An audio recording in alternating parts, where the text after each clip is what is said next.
Sa Baryo Pag-asa, kung saan ang hangin ay amoy putik at bagong sibol na palay, naninirahan si Solomon.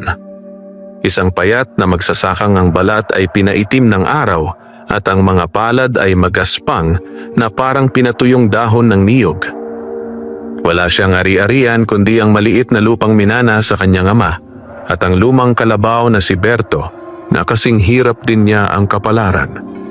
Mula pa pagkabata, sanay na si Solomon sa gutom. Hindi iyon yung gutom na kayang punan ng isang mangkok ng kanin. Ito yung gutom na tila nakabaon sa buto. Ang gutom na kasama sa bawat paggising at bawat pag-idlip. Madalas, isang beses lang siyang kumain sa maghapon at kung minsan, sabaw na may asin lamang ang kanyang hapunan. Ngunit kahit ganoon, hindi kailanman tumigil si Solomon sa pag-aararo. Kapag tumigil ako, madalas niyang bulong sa sarili, lalo akong magugutom. Isang umaga ng Mayo, sumikat ang araw na tila galit sa buong baryo. Wala pang 6:00 ay nanunuot na ang init sa lupa. Ang palayan ay kumikislap sa liwanag, ngunit sa likod ng gandang iyon ay ang mabigat na pangakong pagod. Nasa gitna ng bukid si Solomon, hawak ang araro habang dahan-dahang hinihila ni Berto ang kalabaw. Mabagal ang kanilang galaw, kapwa sila ng hihina. Punas siya ng punas ng pawis sa noo gamit ang kupas na panyo. "Konti na lang, Berto," mahina niyang sabi. "Kailangan natin to." Ngunit ang totoo, wala na siyang lakas.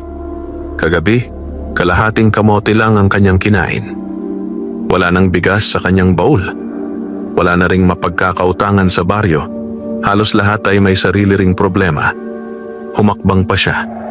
1, 2, 3. Biglang umikot ang kanyang paningin. Naging malabo ang palayan. Ang berdeng kulay ay parang natunaw at nagsanib sa puting liwanag ng araw. Napahawak siya sa araro, pilit pinatatag ang sarili. Hindi pa pwede," bulong niya. Ngunit huli na, bumigay ang kanyang tuhod. Bagsak. Sumubsob si Solomon sa putikan, walang malay, habang si Berto ay napahinto at napalingon sa amo, waring nagtataka kung bakit bigla itong tumahimik. Hindi alam ni Solomon kung gaano katagal siyang nakahiga roon. Sa kanyang panaginip, o baka bangungot, pakiramdam niya ay nalulunod siya sa dilim. Walang tunog, walang hangin. Tanging bigat ng gutom ang bumabalot sa kanya. Hanggang sa may narinig siyang kakaiba. May hinang yabag. Hindi iyon tunog ng tao. Parang maliliit na paa na tumatakbo sa tuyong damo. Dahan-dahang nagliwanag ang paligid. At sa pagitan ng kanyang malabong paningin, may mga mumunting anyong gumagalaw sa gilid ng palayan. 3 sila. Maliit, kasing laki lamang ng isang dangkal. Nakatayo sa ibabaw ng pilapil. At nakatingin sa kanya. Buhay pa ba siya? Ang boses ay manipis ngunit malinaw. Mahina ang hininga. Sagot ng isa pa. Kaawa-awa naman ang tao. Unti-unting bumalik ang malay ni Solomon. Mabigat ang kanyang talukap, ngunit pilit niya itong iminulat. At doon, nanlaki ang kanyang mga mata. Sa harap niya ay 3 nilalang na hindi niya akalaing makikita sa kanyang buong buhay. Mga duwende. Ang isa ay may suot na pulang damit na tila hinabi sa pinong dahon. Ang isa naman ay kulay berde ang balabal at ang pangatlo, ang mukhang pinakamatanda, ay nakasuot ng kupas na kayumangging kasuotan at may hawak na maliit na baston. Napasinghap si Solomon. Anong? Naputol ang kanyang salita nang biglang kumulo ang kanyang sikmura. Gutom. Mas matindi kaysa kanina. Napapikit siya sa sakit. Lumapit ang pinakamatandang duwende. "Huwag kang matakot, Solomon," sabi nito sa tinig na banayad ngunit may bigat. "Matagal ka na naming pinagmamasdan." Napatitig si Solomon, hirap pa ring igalaw ang katawan. "Ako ba'y nananaginip?" Paus niyang tanong. Ngumiti ang duwende. Kung panaginip ito, sabi nito, matagal ka nang hindi magigising. Tumahimik ang paligid. Tanging huni ng kuliglig at mahinang ihip ng hangin sa palayan ang maririnig. Dahan-dahang umupo ang matandang duwende sa tabi ng kanyang ulo. Nagutom ka na naman, bulong nito. Hindi na napigilan ni Solomon ang mapaluha. Isang patak.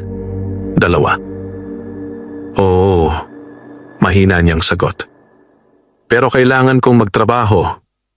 Wala akong ibang aasahan. Nagkatinginan ang 3 duwende.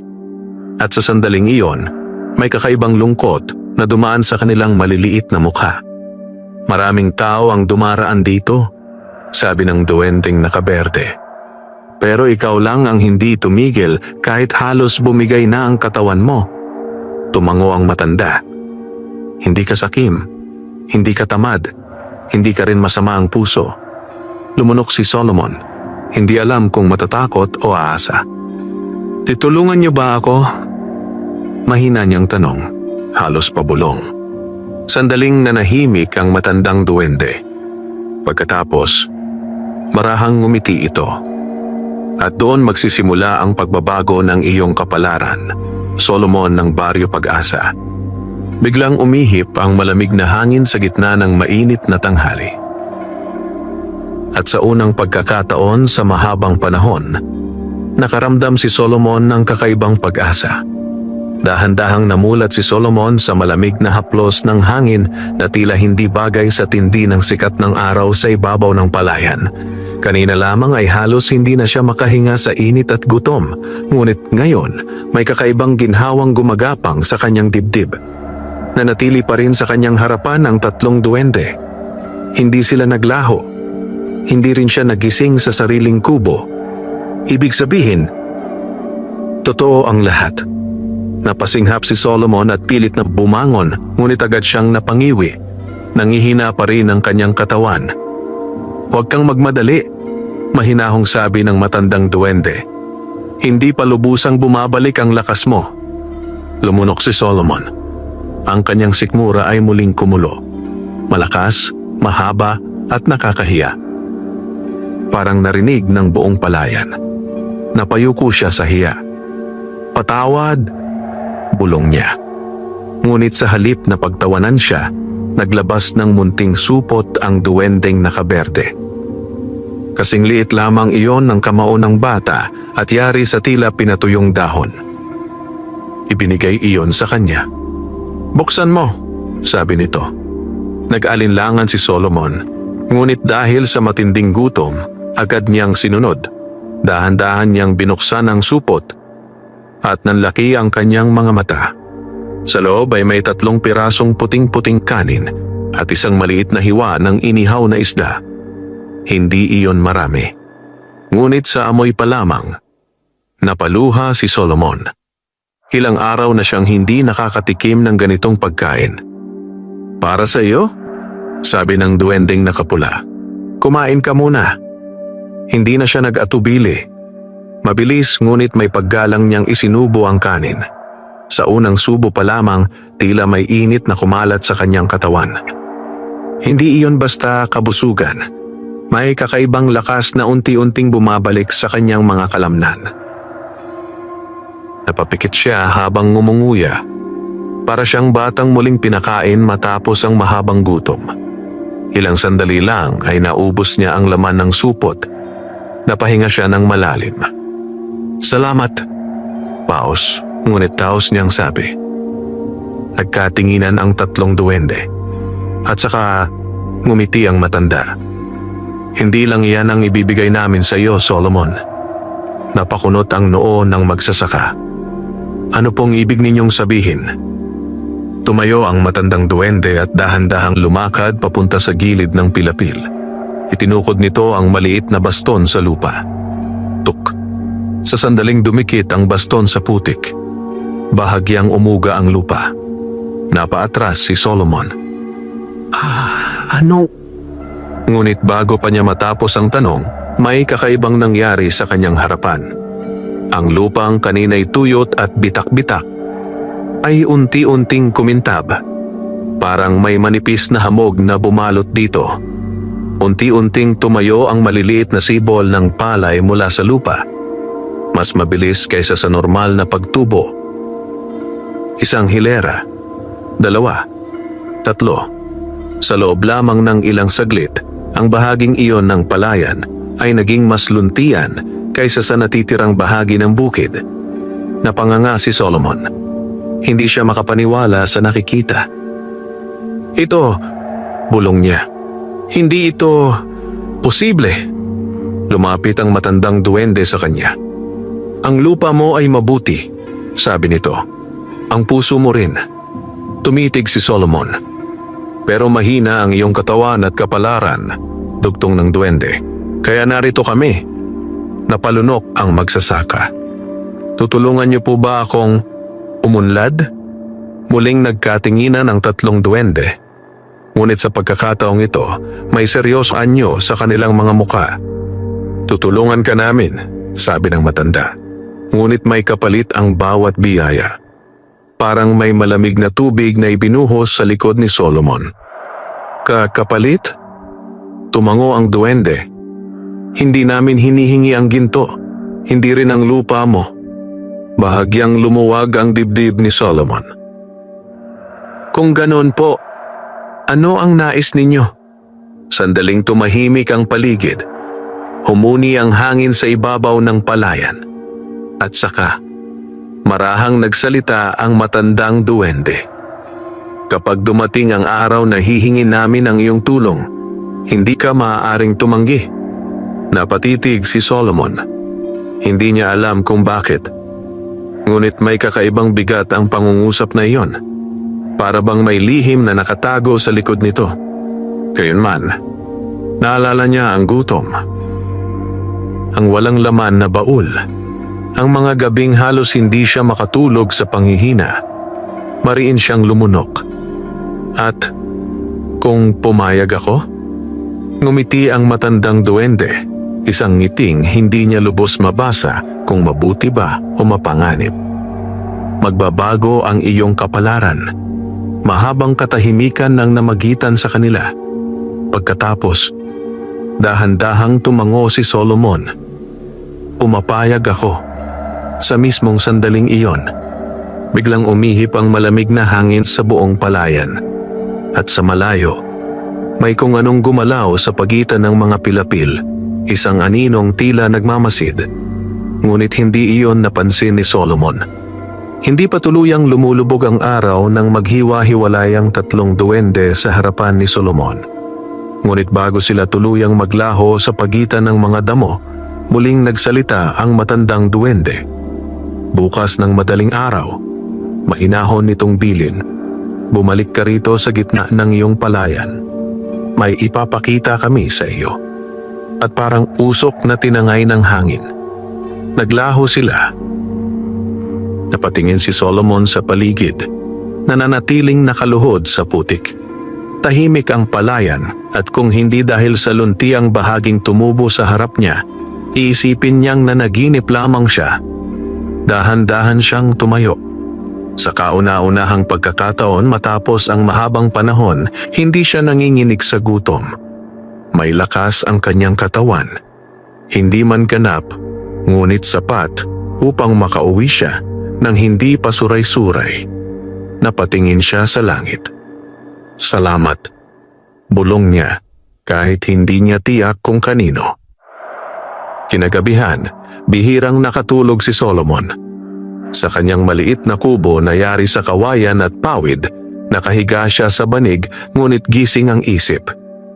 Paulit-ulit niyang inalala ang mga nangyari. Mga duwende.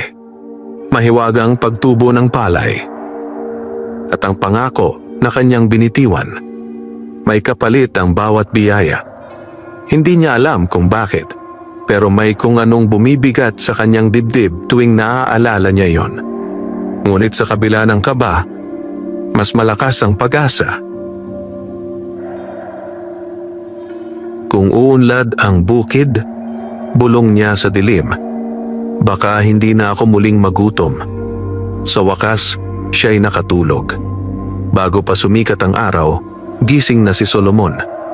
Malamig ang hangin at manipis ang hamog na nakalatag sa palayan.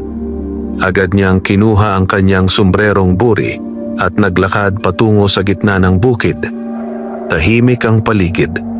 Tanging huni ng ibon at mahinang lagaslas ng hangin ang maririnig. Huminto siya sa mismong lugar kung saan siya bumagsak kahapon. "Mga kaibigan?" Mahina niyang tawag, medyo nahihiya pa. Walang sumagot. Kumunot ang noo ni Solomon.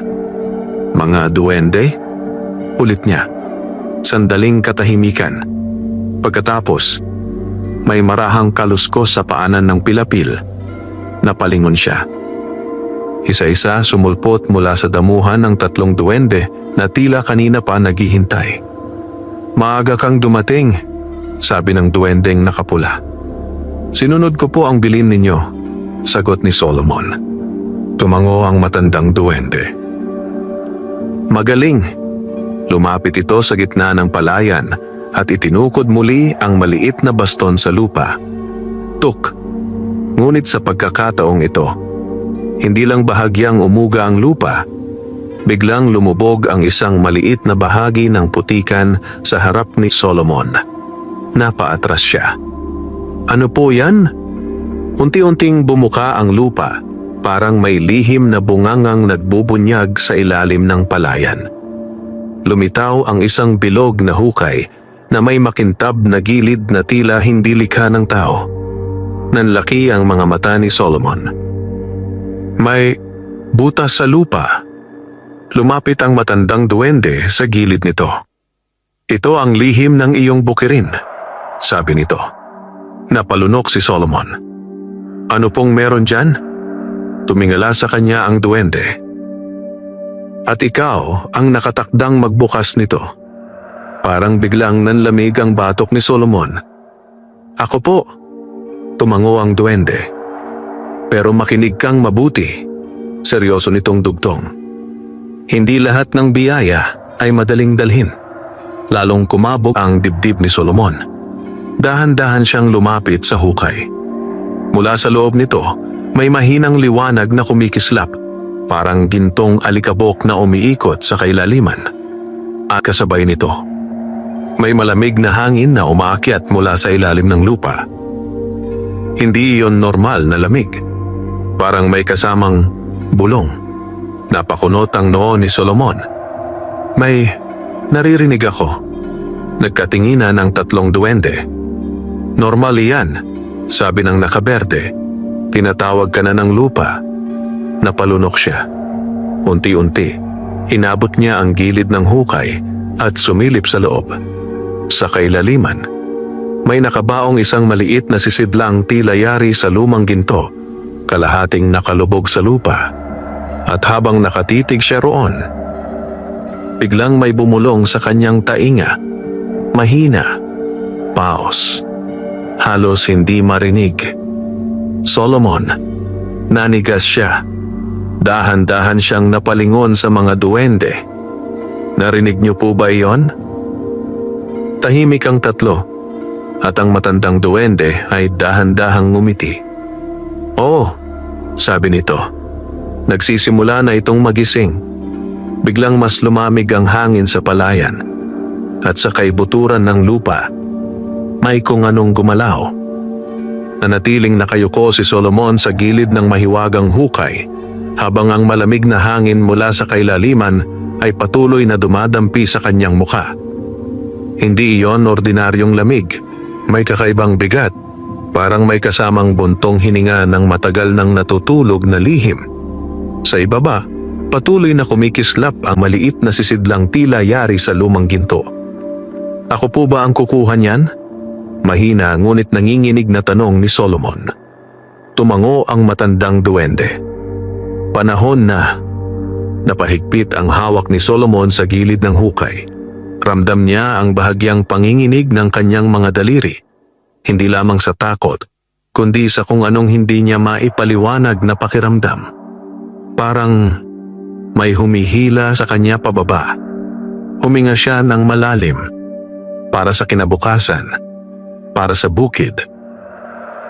para hindi na muling magutom. Dahan-dahan siyang lumusong sa hukay. Mas malamig sa loob kaysa sa inaasahan niya. Ang lupa ay mamasa-masa at makinis. Tila matagal nang hindi naaabala. Habang pababa siya, lalong lumilinaw ang ginintuang sisidlan sa kanyang paningin. Hindi ito malaki, kasing laki lamang ng 2 kamao na pinagtabi. Ngunit kakaiba ang anyo nito. May mga ukit sa gilid na hindi niya mabasa. Paikot-ikot na simbolo na tila gumagalaw kapag natatamaan ng liwanag. Napalunok si Solomon. Ang bigat ng pakiramdam. Bulong niya.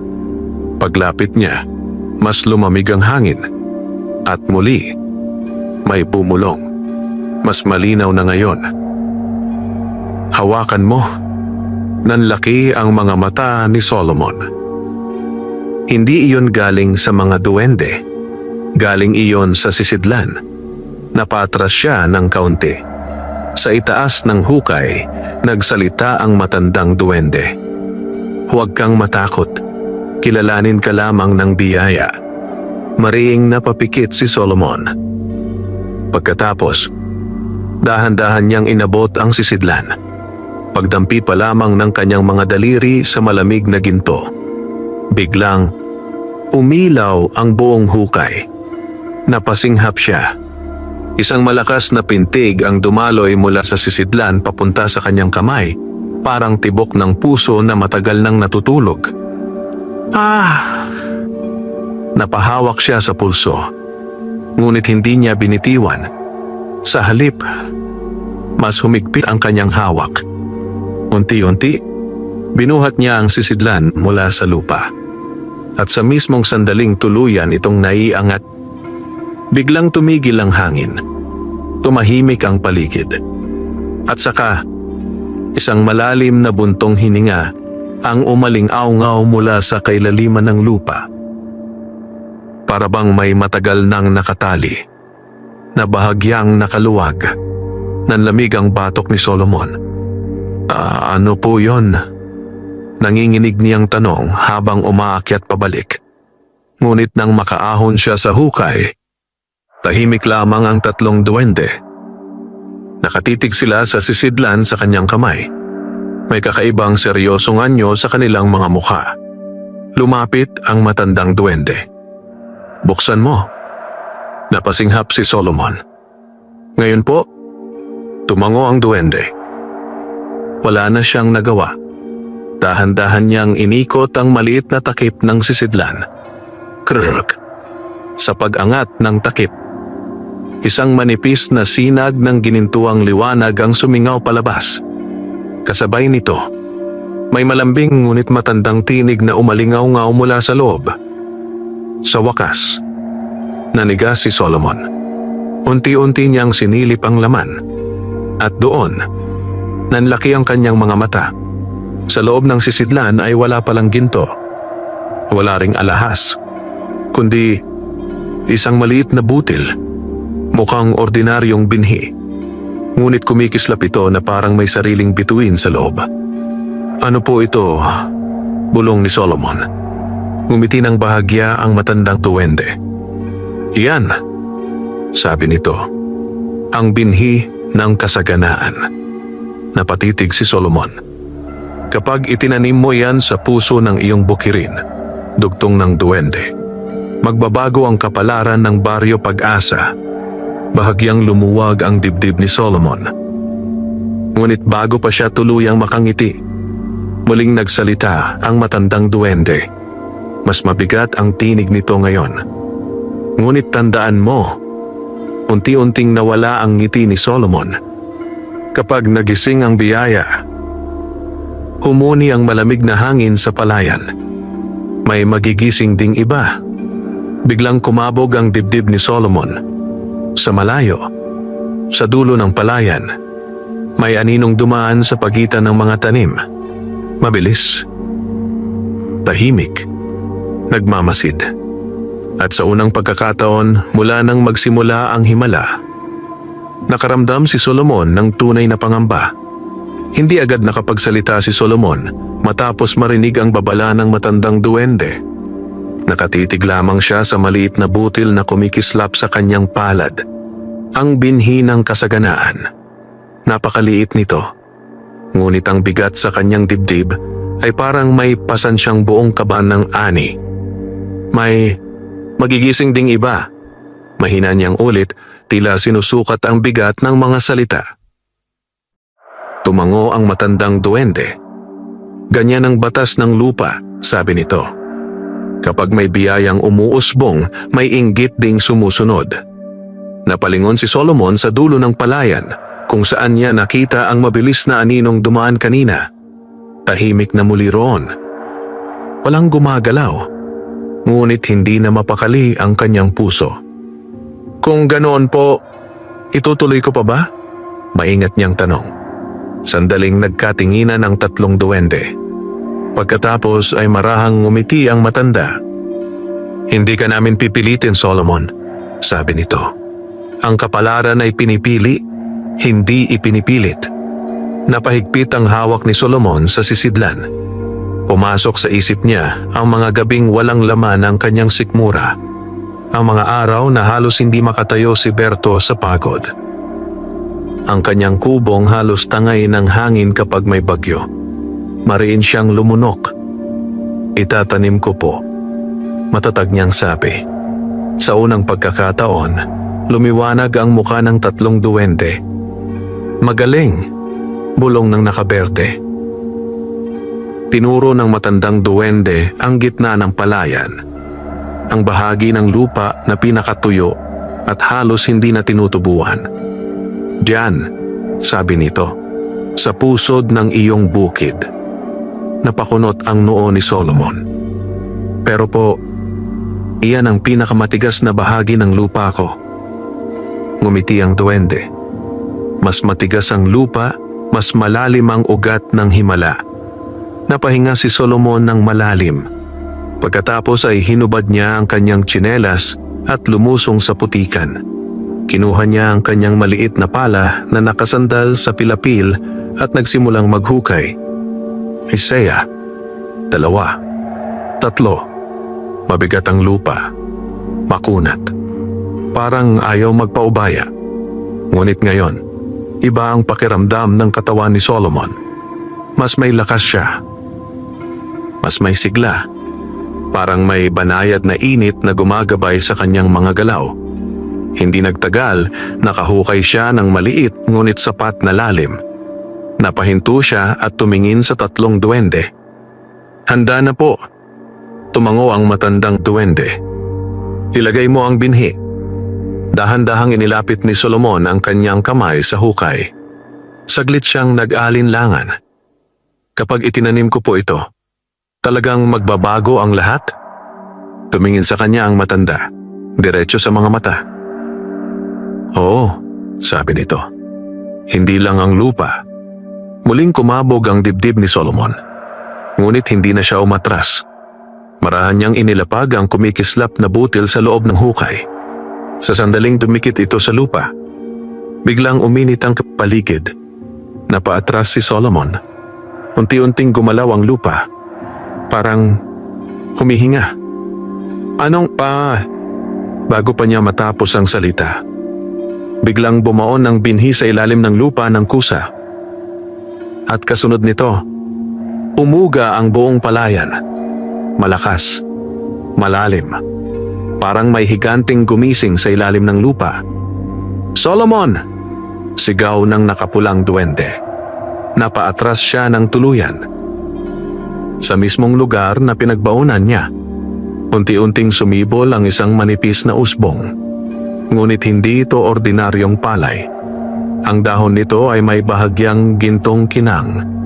At habang tumatagal, mabilis itong tumangkad. Isang dangkal, 2, 3. Nanlaki ang mga mata ni Solomon. Diyos ko!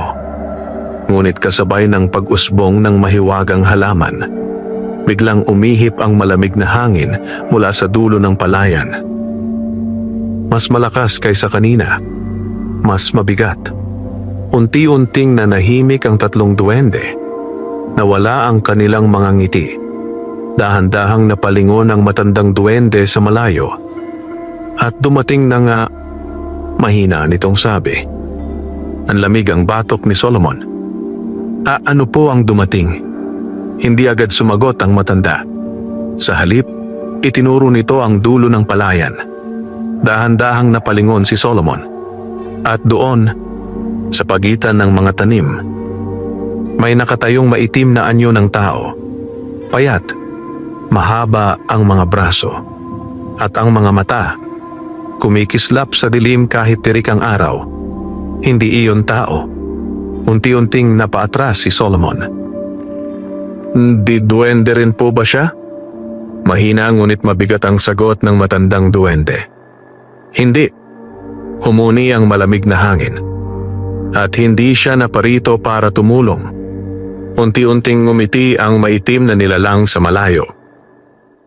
At sa unang pagkakataon, naramdaman ni Solomon na ang biyayang kanyang tinanim ay maaaring may kapalit na mas mabigat kaysa sa kanyang inaakala. Nanigas si Solomon sa kinatatayuan. Ang maitim na nilalang sa dulo ng palayan ay hindi gumagalaw, ngunit ramdam na ramdam niya ang bigat ng presensya nito. Parang may malamig na kamay na unti-unting pumipisil sa kanyang dibdib. Humigpit ang hawak niya sa pala. Ano po siya? Mahina niyang tanong. Hindi inaalis ang tingin sa nilalang. Tahimik ang tatlong duwende sa loob ng ilang sandali. Pagkatapos ay nagsalita ang matandang duwende. Mabigat ang tinig. Isa siyang bantay. Napakunot ang noo ni Solomon. Bantay. Ng ano? Ng mga biyayang hindi basta ibinibigay. Sagot ng duwende. Lalong bumilis ang tibok ng puso ni Solomon. Sa malayo, bahagyang gumalaw ang maitim na nilalang. Humakbang ito ng dahan-dahan sa pilapil, tila sinusukat ang pagitan nila. Hindi ito nagmamadali. Parang sigurado sa sarili. Napaatras si Solomon. Lalapit po ba siya? Tumango ang matandang duwende. Oo, dahil nagising mo ang binhi. Unti-unting nagdilim ang paligid kahit mataas pa ang araw. Ang hangin sa palayan ay naging malamig at mabigat, parang may paparating na bagyo. Ang mahiwagang halamang sumibol mula sa lupa ay patuloy na kumikinang sa likod ni Solomon. At tila iyon ang tinititigan ng nilalang. Hindi siya, kundi ang binhi. Makinig ka ng mabuti, Solomon. Mabilis ngunit mahinahong sabi ng matandang duwende. Hindi kanya kayang saktan hanggat hindi ka sumusuko. Napalunok si Solomon. Ano po ang gagawin ko? Lumapit ang duwendeng nakaberde at may iniabot na maliit na piraso ng ugat na nakatali sa pulang sinulid. Ilagay mo ito sa iyong bulsa, sabi nito. Sumunod si Solomon agad. Pagkadikit ng ugat sa kanyang balat, biglang may banayad na init na kumalat sa kanyang dibdib. Parang may panangga. Proteksyon iyan, paliwanag ng nakapulang duwende. Pero tandaan mo, ang tunay na lakas ay manggagaling sa tapang mo. Napahinga ng malalim si Solomon. Sa harap niya, patuloy na lumalapit ang bantay. Ngayon ay mas malinaw na ang anyo nito. Payat na payat. Halos dikit sa buto ang balat. Mahahaba ang daliri. Parang ugat ng patay na puno. At ang mga mata, hindi kumukurap. Solomon! Bulong ng nilalang. Paos ang tinig. Nanlamig ang buong katawan niya. Kilala niya ako, pabulong niyang sabi. Ramdam niya ang may-ari ng binhi. Sagot ng matandang duwende. Humakbang pa ang bantay. Seya. 2. 3. Huminto ito ilang dipa ang layo kay Solomon. Tahimik ang buong palayan. Maging ang hangin ay tila natigil. Pagkatapos, ngumiti ang nilalang. Hindi iyon ngiti ng tao. Hindi pa sa iyo ang biyayang iyan. Paus nitong sabi. Napahigpit ang hawak ni Solomon sa pala. Akin ang lupa. Nanginginig, ngunit pilit na matapang niyang sagot. At itinanim ko ang binhi. Saglit na nanahimik ang bantay.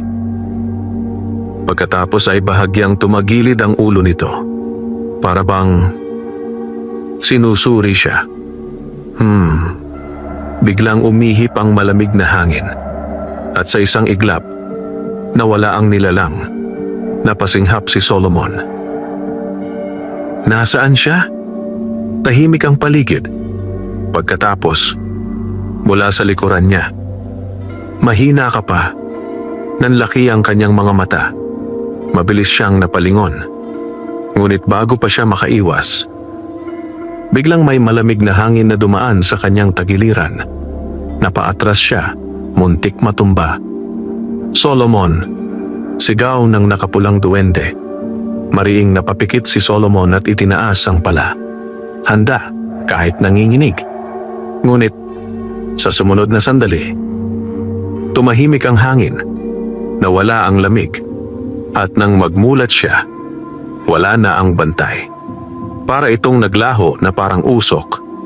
Matagal na walang nagsalita. Tanging hingal ni Solomon ang maririnig. Umalis na ba siya? Paos niyang tanong. Dahan-dahang tumango ang matandang duwende. Sa ngayon, napaupo si Solomon sa pilapil, nanginginig pa ang tuhod. Ano po ang ibig sabihin noon? Lumapit ang matanda at tumingin sa mahiwagang halamang patuloy na kumikislap. Sinusubukan ka niya, sabi nito.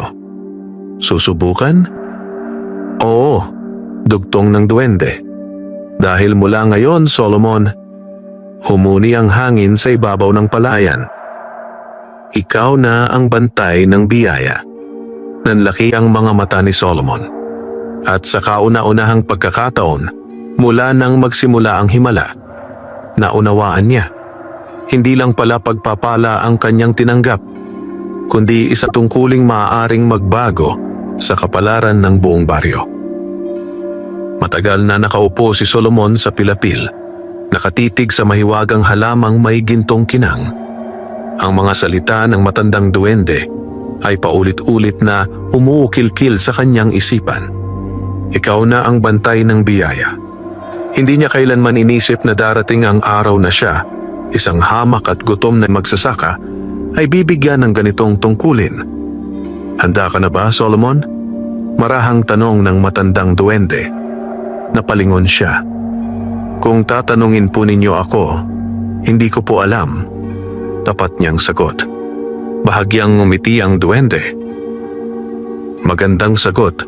Ang tunay na handa ay iyong marunong umamin na may takot. Napayuko si Solomon. Takot nga ang nararamdaman niya. Hindi dahil sa sarili niyang kapalaran, kundi dahil sa baryo Pag-asa. Kung may mangyaring masama sa mahiwagang binhi, baka mawala rin ang pag-asang kakarampot pa lamang na sumisibol sa kanilang lupa. Huminga siya ng malalim. Anong gagawin ko po bilang bantay? Tumingin ang matandang duwende sa kalangitan, na ngayon ay bahagyang nagdidilim kahit hindi pa dapit hapon. Maghintay. Napakunot ang noo ni Solomon. Maghintay po.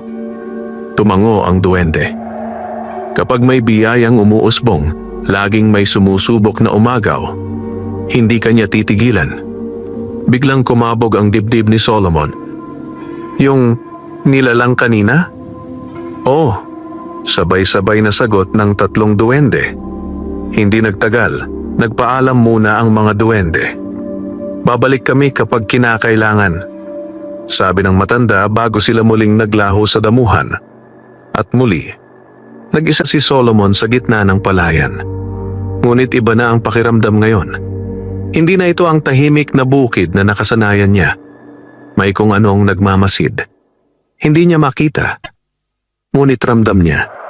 Kinagabihan, hindi umuwi si Solomon sa kanyang kubo. Sa halip, gumawa siya ng maliit na silungan malapit sa mahiwagang halaman. Pinagtagpi-tagpi niya ang lumang trapal at ilang kawayan upang may masilungan. Habang ginagawa niya iyon, paulit-ulit niyang hinihipo ang maliit na ugat na ibinigay ng duwende sa kanyang bulsa. Mainit pa rin ito, parang may buhay. "Berto," mahina niyang sabi sa kalabaw na nagpapahinga sa tabi. "Mukhang hindi na magiging normal ang mga araw natin." Tahimik na uminguso ang kalabaw, parang nakakaunawa. Unti-unting lumalim ang gabi. Isa-isang nagsilabasan ang mga kuliglig. At sa gitna ng palayan, ang gintong halaman ay mahinang kumikislap, parang ilaw na gabay sa dilim. Ngunit kasabay nito, may kung anong nagbago sa hangin. Napakunot ang noo ni Solomon. May naamoy siya. Hindi iyon amoy putik. Hindi rin damo. Amoy lumang lupa na matagal nang hindi naarawan. Dahan-dahan siyang tumayo. Napahigpit ang hawak niya sa itak na nakasabit sa kanyang baywang. "Alam kong nandyan ka."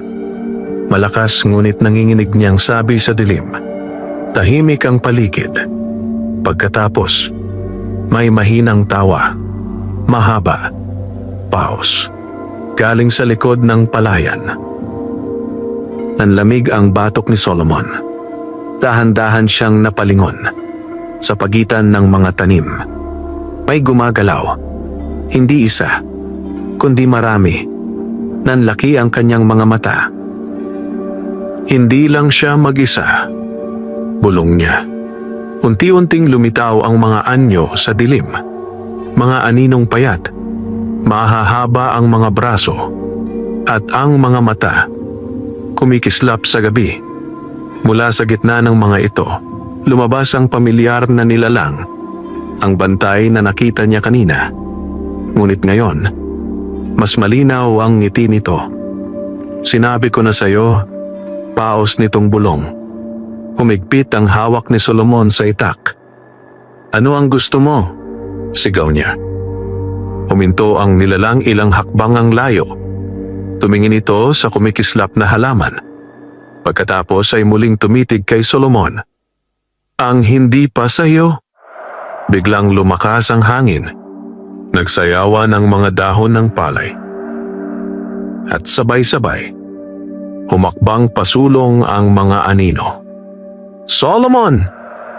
Umalingaw-ngaw ang boses ng matandang duwende mula sa kung saan. Biglang uminit ang ugat sa bulsa ni Solomon. Napapikit siya. Huminga ng malalim. At sa unang pagkakataon bilang bantay, inihanda niya ang sarili. "Hindi ninyo ito makukuha," mariin niyang sabi. Sa dilim, lalong lumawak ang ngiti ng nilalang. At doon nagsisimula ang tunay na pagsubok. Humugong ang hangin sa buong palayan. Ang mga dahon ng palay ay nagsayawan na parang may paparating na unos kahit malinaw ang langit at walang ulap.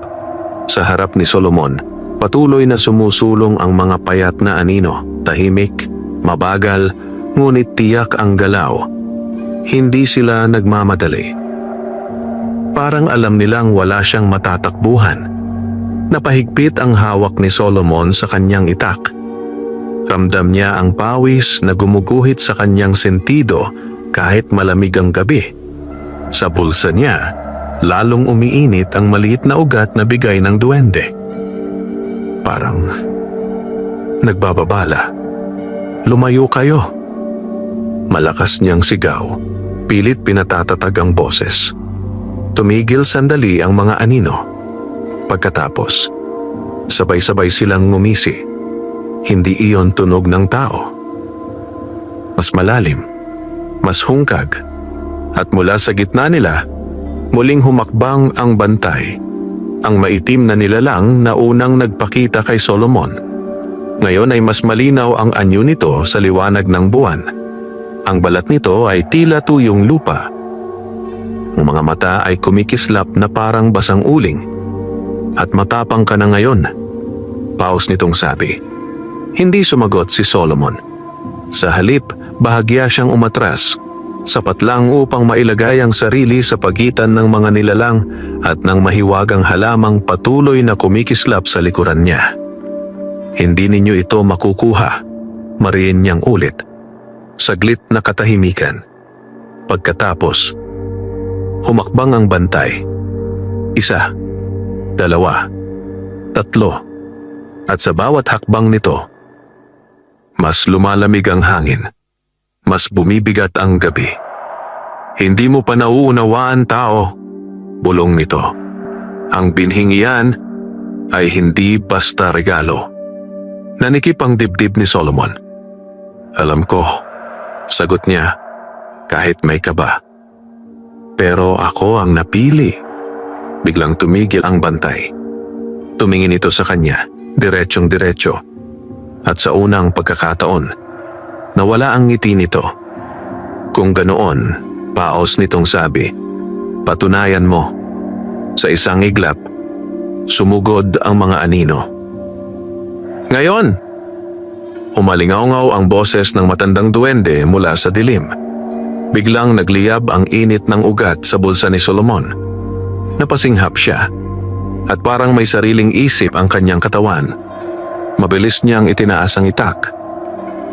Paglapit ng unang anino, iwinasiwas niya ang talim. Swak! May kumislap na manipis na gintong liwanag mula sa itak. Napaatras ang anino, napahiyaw sa paos na tinig. Nanlaki ang mga mata ni Solomon. Ang itak ko! May basbas na! Sigaw ng duwending nakapula mula sa kung saan. Sumugod ang pangalawang anino. Ngunit ngayon, mas handa na si Solomon. Huminga siya ng malalim. At muling umamba. Sunod-sunod na umatras ang mga anino sa bawat wasiwas niya. Hindi sila tuluyang nawawala. Ngunit hindi rin sila makalapit. Sa gitna ng kaguluhan, nanatiling nakatayo ang bantay. Pinagmamasdan ang laban. Tahimik, mapanuri, parang may hinihintay. Ilang saglit pa ang lumipas. Unti-unting huminto ang mga anino. Napaatras sila sa dilim, waring nasunog sa liwanag na bumabalot kay Solomon. Hingal na hingal ang magsasaka. Pawisan, pagod. Ngunit nakatayo pa rin. Nakatutok ang itak. Hindi siya umatras. Dahan-dahang naglakad palapit ang bantay. Ngayon ay iisa na lamang sila sa gitna ng palayan. Hindi ka na tulad ng kanina, paos nitong sabi. Hindi sumagot si Solomon. Ngunit sa dibdib niya, may kakaibang init na nag-aalab. Hindi na iyon puro takot. May halo ng tapang.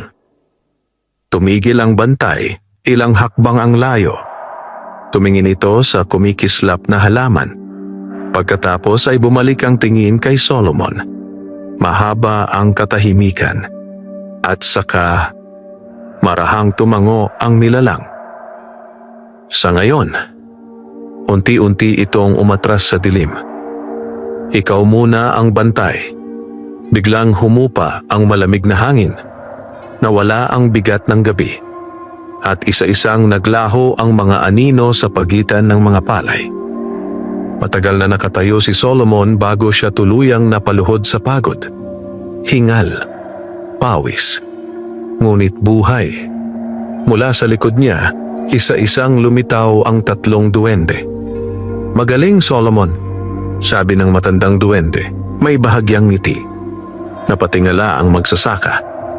Umalis na ba sila? Tumango ang duwende. Oo, ngunit babalik sila. Nanahimik si Solomon. Pinunasan niya ang pawis sa noo at napatingin sa mahiwagang halaman. Mas maliwanag na ngayon ang gintong kinang nito. Mas buhay. Mas malakas. Ngunit kasabay nito, may kung anong bumigat sa kanyang pakiramdam. Hanggang kailan ko po ito babantayan? Mahina niyang tanong. Nagkatinginan ang 3 duwende at ang matandang duwende ay marahang sumagot hanggang sa dumating ang araw na handa ka ng anihin ang kapalaran ng Baryo Pag-asa. Biglang kumabog ang dibdib ni Solomon dahil sa unang pagkakataon Naramdaman niyang ang laban na ito ay simula pa lamang. Madaling araw nang tuluyang humupa ang kaba sa dibdib ni Solomon. Ang gabi ng mga anino ay naglaho na parang masamang panaginip, ngunit ang bakas nito ay nanatili sa kanyang paghinga. Mabigat, paalala na hindi pa tapos ang lahat. Sa silangan, unti-unting sumilip ang liwanag ng araw. At sa unang sinag nito, mas luminaw ang gintong halaman sa gitna ng kanyang palayan. Napahinto si Solomon. Nanlaki ang kanyang mga mata. "Mga duwende," mahina niyang tawag. Agad lumitaw ang tatlong maliliit na nilalang sa gilid ng pilapil, tila kanina pa naghihintay sa kanyang mapansin ang pagbabago. "Ano ang nakikita mo, Solomon?" tanong ng matandang duwende. Dahan-dahang lumapit ang magsasaka sa mahiwagang halaman. Kahapon, isa pa lamang itong manipis na usbong. Ngayon, ito ay kasing taas na ng kanyang baywang. Ang mga dahon nito ay may malinaw na guhit na parang hibla ng ginto, at sa dulo ng bawat dahon ay may maliliit na patak na kumikislap na parang hamog, ngunit mas maliwanag. Lumunok si Solomon. "Lumaki po. Magdamag lang," tumango ang matandang duwende. Ganyan ang binhi ng kasaganaan. Dahan-dahang inilapit ni Solomon ang kanyang kamay sa isang dahon. Nang mahawakan niya ito, biglang may banayad na init na dumaloy sa kanyang palad. Hindi nakapapaso, nakagagaan, napapikit siya. Parang binibigyan ako ng lakas. Ngumiti ang duwending nakaberde. "Hindi lang ikaw." Napakunot ang noo ni Solomon. "Ano po ang ibig ninyong sabihin?" Hindi sumagot ang duwende. Sa halip, itinuro nito ang malayo, sa ibang bahagi ng palayan. Napalingon si Solomon, at doon, nanlaki ang kanyang mga mata. Ang mga tanim na palay na dati maputla at mahina ay unti-unting nagiging mas luntian, mas tuwid, mas buhay. Kahit ang bahaging halos hindi tumutubo noon ay tila sumisigla. Napabuntong hininga si Solomon. Diyos ko! Unti-unti siyang napaluhod sa putikan. Hindi niya namalayang may luha na palang tumutulo sa kanyang mga mata. "Gumagaling ang lupa ko." Mahinang tumango ang matandang duwende. "At hindi lang ang sayo." Nanigas si Solomon. Ano po?" Itinuro ng duwende ang direksyon ng Baryo Pag-asa. Kahit ang mga bukirin sa paligid, unti-unti ring naaabot ng biyaya. Lalong lumaki ang mga mata ni Solomon. "Talaga po?" Tumango ang tatlong duwende. Sa sandaling iyon, may kung anong kumirot sa dibdib ng magsasaka. Hindi takot, hindi kaba, kundi pag-asa na mas malaki kaysa sa sarili niya. Kung ganoon, mahina niyang sabi, baka hindi na magutom ang baryo. Ngunit, hindi ngumiti ang matandang duwende. Sa halip, bahagyang sumeryoso ang mukha nito. At doon nagsisimula ang tunay na panganib. Parang may malamig na tubig na ibinuhos sa likod ni Solomon. "Bakit po?" Tumitig sa kanya ang duwende. Dahil ang biyayang nakikita ay madaling pagkainggitan. Tahimik ang paligid. Humuni ang hangin sa ibabaw ng palayan. At tila sinang-ayunan nito ang babala. Hindi nagtagal, nagsimulang gumising ang Baryo Pag-asa. Sa di kalayuan, may mga magsasakang napahinto sa kanilang gawain. May mga napalingon. May mga nagbulungan. "Hoy, napansin mo ba ang palayan ni Solomon? Parang mas luntian kaysa kahapon. Hindi normal yan." Nanlamig ang batok ni Solomon. Dahan-dahan siyang napalingon sa tatlong duwende. Napansin din nila. "Simula na," mahina nilang sabi. Sa gilid ng palayan, may ilang taong naglalakad palapit. Mga kapwa magsasaka. May halong pagtataka at inggit sa kanilang mga mata. Napahigpit ang hawak ni Solomon sa kanyang itak. At sa unang pagkakataon, naunawaan niya, hindi lang pala mga nilalang sa dilim ang dapat niyang bantayan, kundi pati ang puso ng tao. Hindi na nagtagal bago tuluyang makarating sa gilid ng palayan ni Solomon ang mga taga-baryo. 3 sila, kapwa magsasaka, kapwa pagod sa buhay. Ngunit sa kanilang mga mata ngayon ay may halong pagtataka at lihim na inggit. Solomon! Tawag ng isa, si Mang Doro, ang pinakamatandang magsasaka sa baryo. Ano bang pataba ang ginamit mo rito? Hindi agad nakasagot si Solomon. Sa likod niya, tahimik lamang ang 3 duwende. Nakamasid, naghihintay kung paano niya haharapin ang unang pagsubok mula sa kapwa-tao. Huminga siya ng malalim. Wala po, Mang Doro, maingat niyang sagot. Nag-araro lang ako at nagtiyaga. Nagkatinginan ng mga lalaki. Halatang hindi kumbinsido. Lumapit ang isa pa, si Tano. Kilala sa baryo na madaling mainggit kapag may umaangat. Hindi kami ipinanganak kahapon, Solomon. May bahid ng duda ang tinig nito. Magdamag lang, ganiyan nakalago ang palay mo? Nanahimik si Solomon. Hindi siya pwedeng magsinungaling. Ngunit hindi rin niya pwedeng ilantad ang lihim ng binhi.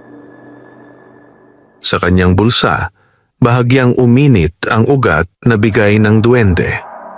Parang nagpapaalala. Maging matatag.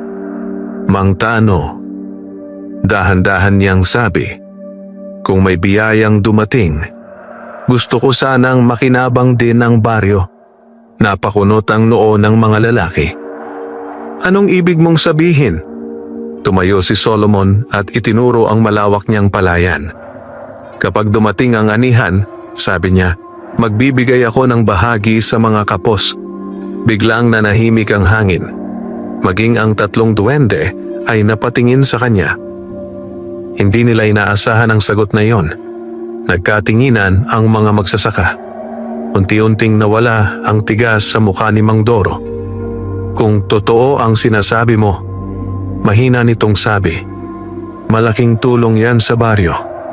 Ngunit si Tano, hindi ngumiti. Sa halip na natili ang malamig na tingin nito sa mahiwagang halaman sa gitna ng bukid. Napansin niyon ni Solomon at may kung anong kumirot sa kanyang dibdib. Lumipas ang mga araw. Mabilis. Halos hindi makapaniwala si Solomon sa pagbabago ng kanyang palayan. Ang gintong halaman sa gitna ay lalo pang tumangkad. Ngayon ay lampas na sa kanyang balikat. Sa bawat pagsikat ng araw, mas lumalawak ang sigla ng buong bukid at hindi nagkamali ang mga duwende. Unti-unting gumaganda rin ang ani sa ibang bahagi ng baryo Pag-asa. Mas tumataba ang uhay. Mas lumalakas ang mga punla. Isang umaga, habang tinitingnan ni Solomon ang bukid, marahang lumapit ang matandang duwende sa kanyang tabi. Malapit na ang unang ani, sabi nito. Napatingin si Solomon sa malalayong uhay na unti-unti nang yumuyuko sa bigat. Hindi ko akalaing aabot ako sa ganito, mahina niyang sabi. Tumango ang duwende. Dahil pinili mong magbahagi. Sandaling nanahimik si Solomon. Pagkatapos ay marahan siyang nagtanong. Pero, bakit pakiramdam ko po, hindi pa tapos ang lahat? Hindi agad sumagot ang matanda. Sa halip, tumingin ito sa malayo, sa gilid ng baryo. Sinundan ni Solomon ang tingin nito. At doon, sa may pilapil ng ibang bukid, may isang taong nakatayo. Tahimik, nagmamasid, si Tano. At sa kamay nito, may hawak na maliit na pala. Nanlamig ang batok ni Solomon. Dahil sa paraan ng pagtitig ni Tano sa gintong halaman, parang hindi ito basta nagtatanong. Parang may binabalak. Marahang nagsalita ang matandang duwende sa tabi ni Solomon. Ang unang ani ng Pag-asa, humuni ang hangin sa ibabaw ng palayan, ay laging sinusundan ng anino ng kasakiman. Unti-unting humigpit ang hawak ni Solomon sa kanyang itak. dahil ramdam na niya. Ang susunod na laban ay hindi na manggagaling sa dilim, kundi sa puso ng tao. Hindi inalis ni Solomon ang tingin kay Tano. Sa malayo, nakatayo ang kapwa niya magsasaka sa gilid ng pilapil, hawak ang maliit na pala. Tahimik lamang ito, ngunit ang paraan ng pagtitig nito sa gintong halaman ay sapat na upang kumirot ang dibdib ni Solomon. Hindi iyon simpleng pagtataka. May laman, may balak. Bantayan mo siya. Mahina ngunit malinaw na sabi ng matandang duwende sa tabi niya. Napalingon si Solomon. Sa tingin niyo po, may gagawin siya? Hindi agad sumagot ang duwende. Sa halip ay tumingin ito kay Tano, saka marahang tumango. Ang gutom ay may dalawang muka, sabi nito. Ang isa ay nagtitiis. Ang isa ay nangaagaw. Nanahimik si Solomon dahil alam niyang totoo iyon. Lumipas ang maghapon na walang nangyari. Nagtrabaho si Solomon tulad ng dati. Naglinis ng pilapil, nagayos ng patubig, at sinigurong maayos ang paligid ng mahiwagang halaman. Ngunit sa bawat galaw niya, may pakiramdam siyang may matang nakasunod. Pagsapit ng dapit hapon, muling nakita si Tano sa di kalayuan. Kunwari may inaayos sa sariling bukid. Ngunit paminsan-minsan, sumisilip. Napabuntong hininga si Solomon. Berto, mahina niyang sabi sa kalabaw. Mukhang hindi tayo titigilan nito. Tahimik nang umuso ang hayop, wari nakikiayon. Kinagabihan, mas maaga kaysa dati ang pagdilim ng langit. Makapal ang ulap, walang buwan. Habang nakaupo si Solomon sa kanyang munting silungan malapit sa gintong halaman, napansin niyang kakaibang tahimik ang paligid. Walang kuliglig, walang palaka, walang hangin. Unti-unti siyang tumayo. May mali. Sa bulsa niya, biglang uminit ang ugat. Mas mainit kaysa dati. Nanlaki ang kanyang mga mata. Hindi ito ang mga anino. Bulong niya. Dahan-dahan niyang hinawakan ang itak. At saka may marahang kaluskos mula sa kabilang pilapil. Tumindig ang balahibo ni Solomon. Berto, manatili ka riyan. Pabulong niyang sabi. Marahan siyang naglakad patungo sa pinanggalingan ng tunog. Hakbang. Isa pa. Tahimik. Hanggang sa may aninong gumalaw sa likod ng gintong halaman. Mabilis siyang umamba. Tumigil ka! Biglang napahinto ang anino. Sandaling katahimikan. Pagkatapos, may pamilyar na boses na nanginginig. Solomon, ako ito. Nanlaki ang mga mata niya. Tano? Dahan-dahang lumabas sa dilim ang magsasaka. Pawisan. Kabado. Ngunit sa kamay nito, may hawak na maliit na supot. Napakunot ang noo ni Solomon. Anong ginagawa mo rito sa gabi? Hindi agad sumagot si Tano. Sa halip napatingin ito sa gintong halaman. Mas matagal kaysa nararapat. Pagkatapos ay bumalik ang tingin kay Solomon. May gusto sana akong malaman, sabi nito. Mariing napahigpit ang hawak ni Solomon sa itak. Ano yon? Lumunok si Tano. At kung sakali, nag-alinlangan ito. Pwede bang makahingi ng butil mula dyan? Biglang tumahimik ang hangin. Sa likod ni Solomon, bahagyang kumislap ng mas maliwanag ang gintong halaman. At mula sa dilim ng pilapil, tahimik na lumitaw ang tatlong duwende. Pinagmamasdan ang sagot ni Solomon. Dahan-dahang huminga ang magsasaka. Ramdam niya. Ito ang unang tunay na pagsubok sa puso niya. Mabigat ang gabi. At ang susunod niyang salita ay maaaring magbago ng kapalaran ng Baryo Pag-asa. Matagal na hindi nagsalita si Solomon. Sa harap niya, nakatayo si Tano, pawisan, kabado, at tila nahihiyang hindi niya maipaliwanag. Ngunit sa likod ng kaba nito, may apoy sa mga mata na hindi maitago. Paghangad. Sa likuran ni Solomon, tahimik na nakamasid ang 3 duwende. Naghihintay. Huminga ng malalim si Solomon. "Tano," mahinahon niyang sabi, "bakit mo gustong humingi ng butil?" Napayuko ang lalaki. Ilang sandali itong hindi sumagot.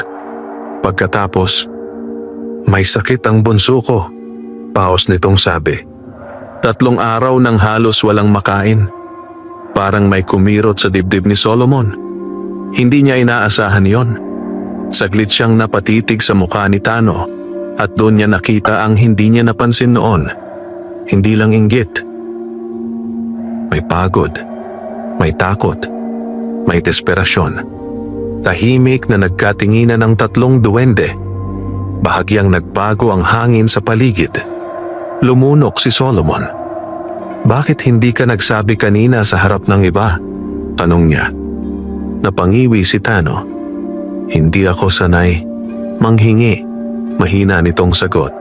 "At akala ko madali lang kumuha kung patago." Nanlamig ang batok ni Solomon. "Kung patago?" ulit niya.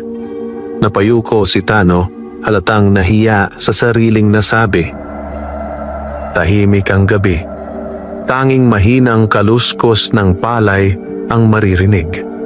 Sa bulsa ni Solomon, mainit pa rin ang ugat, ngunit hindi na ito nagbabala. Parang naghihintay. Dahan-dahang lumapit si Solomon sa gintong halaman. Pinagmasdan niya ang kumikislap nitong mga dahon. Naalala niya ang sariling mga gabing kumakalam ang sikmura, ang mga panahong wala siyang malapitan. Mariin siyang napapikit. Pagkatapos, marahan siyang yumuko at kumuha ng isang maliit na butil mula sa isang hinog na uhay sa paligid ng mahiwagang halaman. Hindi ang mismong binhi, kundi ang unang bunga ng biyaya. Nanlaki ang mga mata ni Tano. "Solomon, sigurado ka ba?" Dahan-dahang tumango ang magsasaka. "Hindi ibinigay sa akin ang biyayang ito para magdamot," sabi niya. Inabot niya ang butil. Nanginginig na tinanggap iyon ni Tano. Sa sandaling nahawakan nito ang butil, bahagyang kumislap ang palayan. Parang may napukaw. Nanigas ang matandang duwende sa likod ni Solomon. Ngunit hindi ito nagsalita. Mahigpit na napahawak si Tano sa butil. "Hindi ko makakalimutan ito," paos nitong sabi. "Kapag gumaling ang anak ko, babawi ako sa iyo." Ngunit bago pa makasagot si Solomon, biglang umihip ang malamig na hangin. Mas malamig kaysa karaniwan. Nanlamig ang batok ng magsasaka. Hindi ito ang hangin ng gabi. Dahan-dahang napalingon ang matandang duwende sa madilim na bahagi ng palayan. Sumeryoso ang mukha nito. Napakunot ang noo ni Solomon. "Ano po?" Bago pa siya matapos, biglang kumislap ng malakas ang gintong halaman. 1 beses, 2, 3, at kasabay nito, may malalim na bulong na umalingaw-ngaw mula sa ilalim ng lupa. Nahati. Nanlaki ang mga mata ng 3 duwende. Nanigas si Solomon. "Ano yon?" Unti-unting lumakas ang hangin sa palayan. At sa malayo, sa pagitan ng dilim, may isang pares ng matang kumislap. Mas maliwanag, mas malapit, mas gising. Marahang nagsalita ang matandang duwende. Mabigat ang tinig. "Solomon." Humigpit ang hawak ng magsasaka sa itak. Nagsimula na ang tunay na kapalit. Nanlamig ang buong katawan niya. Habang sa dilim, unti-unting lumawak ang ngiti ng kung anumang nagising. Nanatiling nakatitig si Solomon sa kadiliman ng palayan. Ang malamig na hangin ay unti-unting lumalakas. Sumisipol sa pagitan ng mga uhay na tila may dalang babala. Sa kanyang tabi, napahigpit ang hawak ni Tano sa butil na ibinigay sa kanya. Ngunit kapansin-pansin ang panginginig ng kanyang mga kamay. Ano yon? Paos na tanong ni Tano. Hindi agad sumagot si Solomon. Dahil ramdam niya, may nagbago. Hindi tulad ng unang pagdating ng mga anino. Ito ay mas malalim, mas mabigat. Sa likod nila, ang tatlong duwende ay sabay-sabay na tumingin sa lupa sa paanan ng gintong halaman. At sa unang pagkakataon, may bahid ng pag-aalala sa mukha ng matandang duwende. Hindi ito maganda, mahina nitong sabi. Nanlamig ang batok ni Solomon. Bakit po? Hindi pa sumasagot ang duwende nang biglang umuga ang lupa.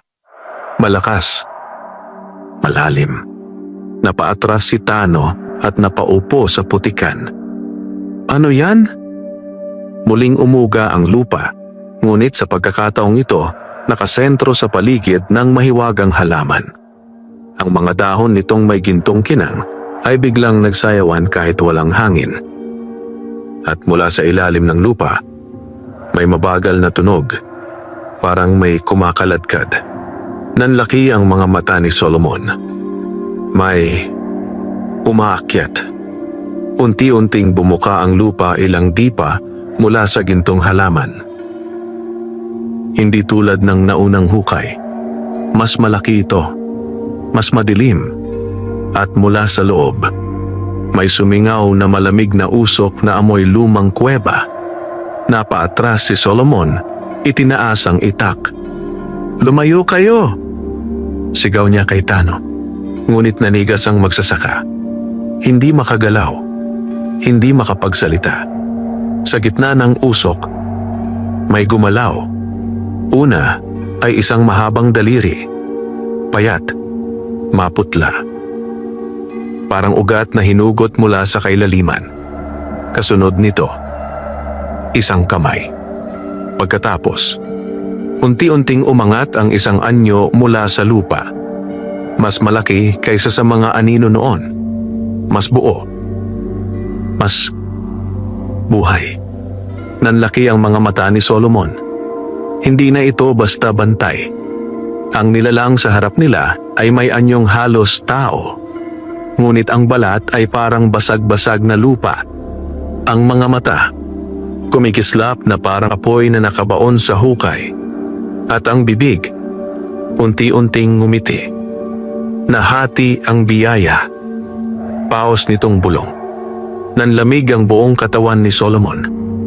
"Di duwende. Ano siya?" Nanginginig niyang tanong. Mabigat ang sagot ng matandang duwende. Isa siyang tagasingil. Biglang kumabog ang dibdib ni Solomon. Tagasingil. Tumango ang duwende. Kapag ang biyaya ay naibahagi bago pa ito ganap na hinog, paliwanag nito, may nagigising upang tiyakin na may kapalit. Nanlaki ang mga mata ni Solomon. Napatingin siya kay Tano, napatingin sa butil na ibinigay niya, at saka sa nilalang na unti-unting umaahon mula sa lupa. Tuluyan nang tumayo ang tagasingil sa ibabaw ng putikan. Mas matangkad ito kay Solomon. Mas payat. Mas nakakatakot. Tumingin ito diretso sa magsasaka. "At ikaw," paos nitong sabi. Hindi makahinga si Solomon. Ang nagbahagi ng wala sa oras. Humigpit ang hawak niya sa itak. "Ano ang gusto mo?" Pilit niyang tanong. Unti-unting lumawak ang ngiti ng nilalang. Hindi ito sumagot agad. Sa halip, dahan-dahan itong itinuro si Tano. Nanigas ang magsasaka. "Ang anak ko!" Nanginginig nitong bulong. Pagkatapos, bumalik ang tingin ng tagasingil kay Solomon. At sa malamig na tinig nito sinabi, "Ang bawat biyaya ay may katumbas." Biglang uminit ang ugat sa bulsa ni Solomon. Ngunit ngayon, parang nagbababala ng mas malakas. Humuni ang hangin at naramdaman ni Solomon ang laban na darating ay hindi na basta pagtataboy, kundi paniningil. Nanatiling nakatayo si Solomon sa harap ng tagasingil. Ang hangin sa palayan ay tila nanigas sa bigat ng presensya ng nilalang. Sa likuran niya, nanginginig si Tano, mahigpit ang hawak sa butil na ibinigay sa kanya. Ngunit ngayon ay parang mainit iyon sa kanyang palad. At ikaw, muling bulong ng tagasingil, ang tinig ay parang kumakalansing na bato sa ilalim ng lupa. Ang nagbahagi ng wala sa oras. Humigpit ang panga ni Solomon. Hindi siya umatras. Kung may mali man akong nagawa, matatag ngunit may kaba niyang sabi, ako ang mananagot. Huwag mong idamay ang iba. Nanlaki ang mga mata ni Tano. Solomon. Itinaas ni Solomon ang kamay, pinapatahimik siya. Sa gilid, tahimik ngunit alerto ang tatlong duwende. Ang matandang duwende ay nakatitig sa tagasingil. Parang matagal na nila itong kilala. Unti-unting ngumiti ang nilalang. Matapang, paos nitong sabi. Ngunit ang batas ay hindi naaawa. Biglang lumamig ang hangin. Sa paligid ng kanilang mga paa, ang lupa ay bahagyang nagbitak, parang may kumikilos sa ilalim. Nanlaki ang mga mata ni Solomon. Ano ang kapalit na gusto mo? Mariin niyang tanong. Mahabang katahimikan ang lumipas.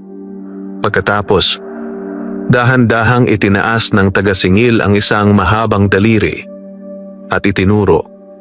Hindi ang halaman, hindi ang butil, kundi si Solomon. Nanlamig ang kanyang batok. Isang bantay para sa isang biyaya, pulong ng nilalang. Kung nahati ang ani, hahatiin din ang lakas. Napakunot ang noo ni Solomon. Hindi ko naiintindihan. Ngunit bago pa siya matapos, biglang umilaw ang gintong halaman. Malakas, nakakasilaw, at kasabay nito, may kung anong humigop sa kanyang dibdib. Napahawak si Solomon sa puso. Pakiramdam niya ay may hinahatak mula sa kanyang loob. Hindi dugo, hindi hininga, kundi lakas. Solomon! Sigaw ng matandang duwende. Napaupo sa lupa ang magsasaka, hingal na hingal. Ramdam niya, may bahagi ng kanyang sigla ang unti-unting nababawasan. Unti-unting humupa ang liwanag. At nang maglaho ito, napansin ni Solomon ang pagbabago.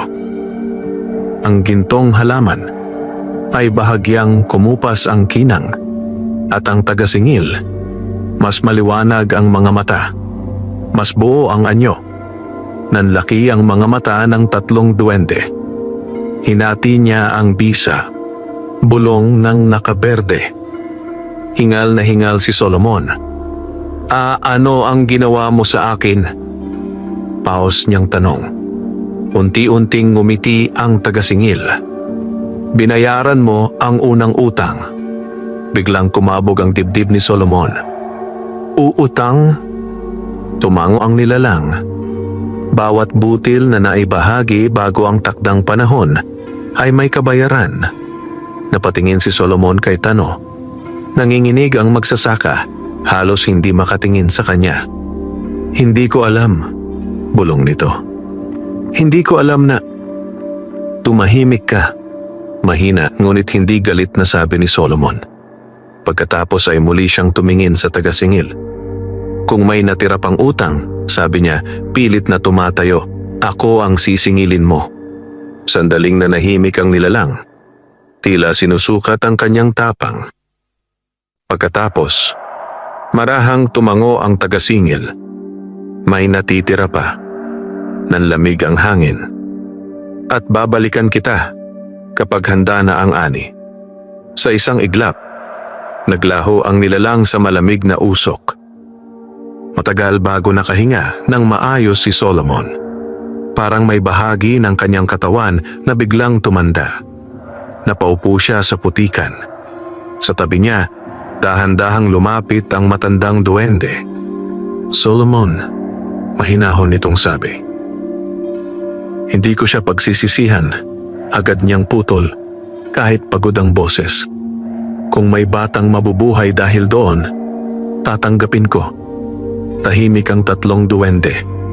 Pagkatapos, bahagyang ngumiti ang matanda. Mas mabigat ang landas na pinili mo, sabi nito. Unti-unting napatingin si Solomon sa gintong halaman. Kumikislap pa rin.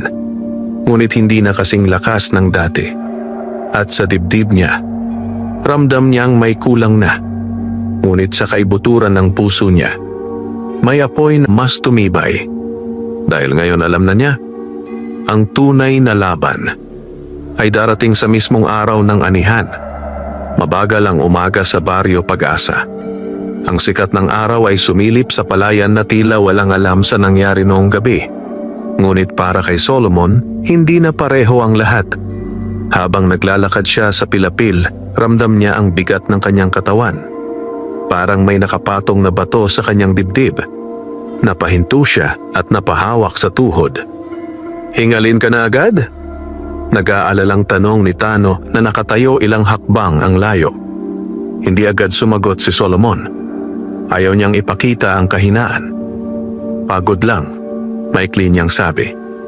Ngunit alam niyang hindi iyon simpleng pagod.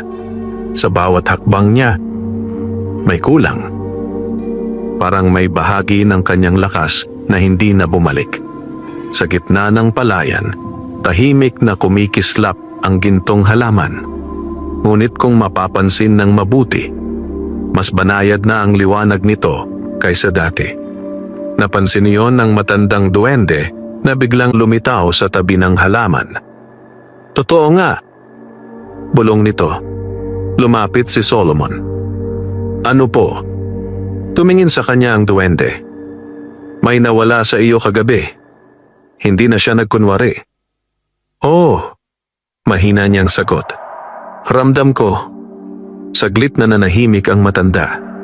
Pagkatapos ay marahang nagsalita. Ang tagasingil ay hindi basta kumukuha. Hinahati niya ang lakas ayon sa batas ng lumang lupa. Napakunot ang noo ni Solomon. Ibig sabihin, hindi na babalik? Hindi agad sumagot ang duwende. At ang katahimikan nito ay sapat na sagot. Bahagyang napayuko si Solomon. Ngunit hindi siya nagsisi. Lumipas ang mga araw.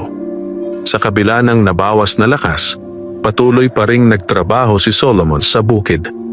Mas mabagal, mas maingat. Ngunit hindi siya tumigil. Napansin niyon ng mga taga-baryo. Parang pumayat si Solomon. Pero tingnan mo ang palayan niya, lalo pang gumaganda. May kakaiba talaga riyan. Unti-unting kumalat ang bulungan sa baryo Pag-asa. At kasabay nito, may mga matang lalong naging mapanuri, lalong mapagmasid. Isa na roon si Tano. Isang hapon, habang nag-aayos si Solomon ng pilapil, dahan-dahang lumapit si Tano. May dala itong maliit na supot ng bigas. Para sa'yo, mahina nitong sabi. Napalingon si Solomon. Ano to? Bayad, sagot ni Tano. Gumaling na ang bunso ko. Saglit na natigilan si Solomon. Pagkatapos ay marahan siyang ngumiti. Hindi mo kailangang magbayad. Ngunit umiling si Tano. Kailangan, mariin nitong sabi. Dahil nakita ko, may kapalit ang pagtulong mo. Nanahimik si Solomon. Hindi niya itinanggi. Hindi rin niya ipinaliwanag. Sa halip, tinanggap niya ang supot. Salamat, sabi niya. Sa unang pagkakataon, may bahid ng paggalang sa tingin ni Tano. Ngunit habang sila'y nag-uusap, sa malayo, sa dulo ng palayan, may bahagyang gumalaw sa anino ng mga puno. Hindi ito napansin ni Tano, ngunit napansin ng matandang duwende. Unti-unti itong napatingin doon. Sumeryoso ang muka. Hindi pa siya tapos, bulong nito. Kinagabihan, habang nakahiga si Solomon sa kanyang silungan, hindi siya dalawin ng antok. Mabigat ang dibdib niya. Ngunit higit sa lahat, May pakiramdam siyang may paparating. Sa bulsa niya, ang maliit na ugat ay bahagyang umiinit muli. Hindi kasing tindi ng dati, ngunit sapat para magbabala. Dahan-dahan siyang umupo at saka may mahinang bulong na dumaan sa hangin. Paos. Malamig. Handa ka na ba, bantay? Nanlaki ang mga mata ni Solomon dahil kilala na niya ang tinig na iyon at alam niyang palapit na ang araw ng paniningil. Hindi na muling nakatulog si Solomon ng gabing iyon. Nakatitig siya sa dilim ng kanyang munting silungan habang ang malamig na bulong ay paulit-ulit na umuukil-kil sa kanyang isip. Handa ka na ba, bantay? Dahan-dahan niyang hinawakan ang maliit na ugat sa kanyang bulsa. Mahina itong umiinit. Hindi na kasing tapang ng dati, ngunit malinaw ang babala. Malapit na. Bandang hating gabi, sa wakas ay napapikit si Solomon sa pagod. Ngunit hindi siya nakatulog ng payapa dahil dumating ang panaginip. Nakatayo siya sa gitna ng kanyang palayan. Ngunit iba ang itsura nito. Walang hangin, walang kuliglig, walang buhay. Ang mga palay ay kulay abo, tuyo, patay. Nanlaki ang mga mata ni Solomon. Anong? Biglang lumubog ang kanyang paa sa lupa. Napaatras siya. Ngunit huli na. Unti-unting nagbitak ang buong palayan. Mula sa ilalim ng lupa, may liwanag na maputla at malamig na sumisingaw. Kasabay nito, may mabagal na yabag na papalapit. Hindi siya lumingon. Alam na niya kung sino iyon. Bantay. Paos na bulong mula sa likuran. Mariing napapikit si Solomon. Pagharap niya, nakatayo ang taga-singil. Ngunit ngayon, mas buo ang anyo nito. Mas matangkad. At ang mga mata, mas maliwanag kaysa dati. Nanikip ang dibdib ni Solomon. Panaginip lang ito, pilit niyang sabi. Unti-unting ngumiti ang nilalang. Hindi lahat ng panaginip ay kasinungalingan. Biglang umihip ang malamig na hangin. Sa paligid nila, ang tuyong palayan ay unti-unting nadurog, parang abo na tinatangay ng hangin. Nanlaki ang mga mata ni Solomon. Ano ang ginagawa mo? Hindi sumagot ang taga-singil.